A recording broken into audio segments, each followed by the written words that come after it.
Bonjour, cette vidéo est une brève explication de la configuration du port Ethernet du capteur de vision FQ2 ainsi qu'un exemple de communication du logiciel Touchfinder avec le capteur et comment configurer autant le logiciel que le capteur.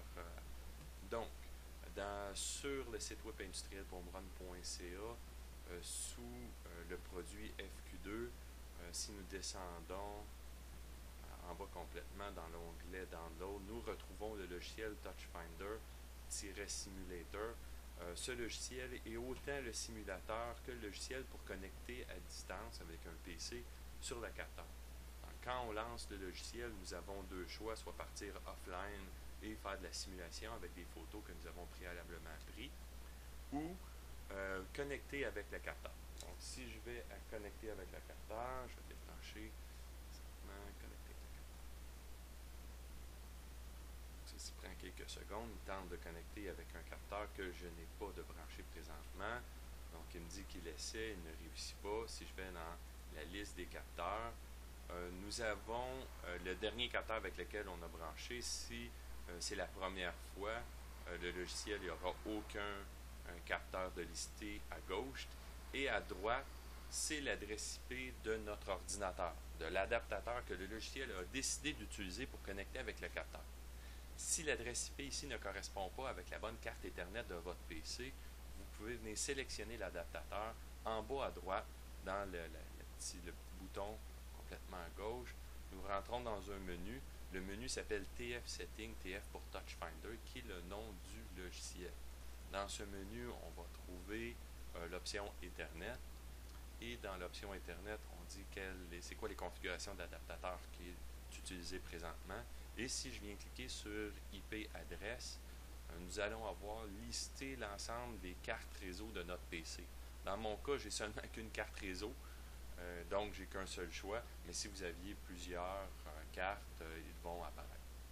Donc, je sélectionne la bonne carte. Maintenant, c'est l'adresse IP de l'adaptateur voulu pour connecter avec le capteur.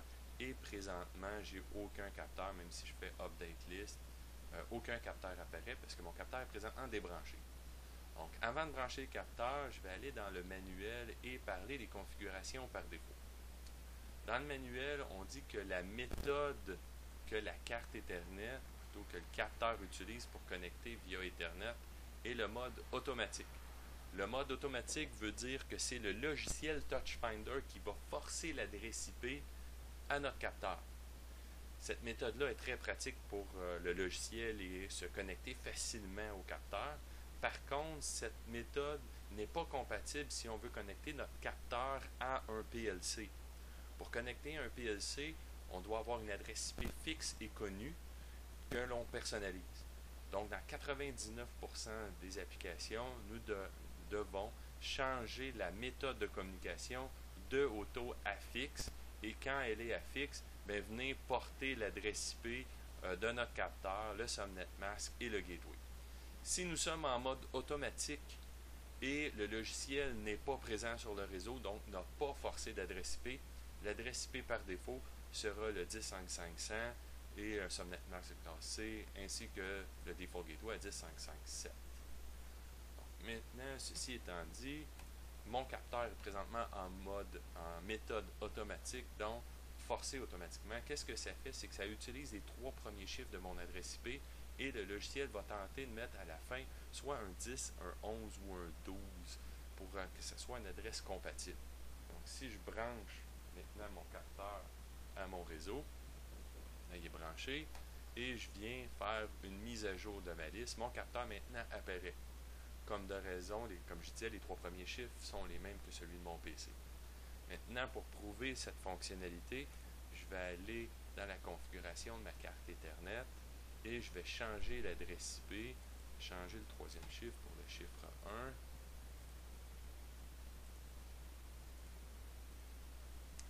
Maintenant, le logiciel ne le voit pas de façon automatique, donc j'ai juste à aller dans le menu et revenir. Encore une fois, il ne l'a pas pris, j'étais trop vite probablement. Vas-y. Le voilà. Donc maintenant, mon PC, mon logiciel voit que l'adaptateur est à 192.168.1.251, qui est différent de celui de mon capteur.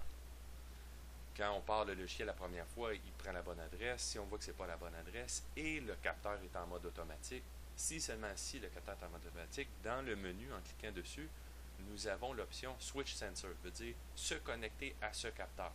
Si le mode automatique est activé, en essayant de se connecter à ce capteur, le capteur va se faire forcer une nouvelle adresse. J'essaie, Switch Sensor, je reviens à la liste. Maintenant, mon capteur a changé d'adresse IP pour le 192.168.1.10.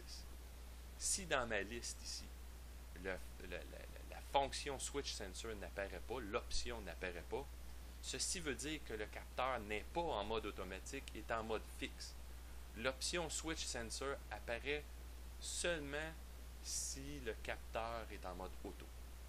J'ai une autre vidéo. La vidéo s'appelle Comment retrouver l'adresse IP d'un FQ2. Ce vidéo montre la façon de reforcer une nouvelle adresse IP. Donc, retrouver l'adresse IP si on est en mode fixe et on ne se souvient plus de l'adresse qu'on avait configurée antérieurement. Et si en mode automatique, qui est le mode par défaut, quand on nous prend la boîte, on n'a pas besoin avec le Switch Sensor. Donc, maintenant, si je clique sur le capteur, je suis rentré en communication. Donc, je vois maintenant l'image de mon capteur. Pour changer la configuration de mon capteur, je retourne en bas à droite pour la configuration. Maintenant, en plus d'avoir le TF Setting qui est la configuration du logiciel, TF pour Touchfinder, j'ai aussi l'option Sensor Setting qui est maintenant apparue étant donné que je suis en communication avec mon capteur. Donc, je vais sur Sensor Setting et de la même façon que tantôt, j'ai l'option Network. Et dans Network, j'ai mon adaptateur Ethernet de mon capteur. Donc, je clique dessus. Et le premier choix, c'est la méthode, l'adresse IP, le Subnet Mask Gateway. Pour la méthode, je viens cliquer sur IP Address Setting et je viens maintenant le mettre à fixe.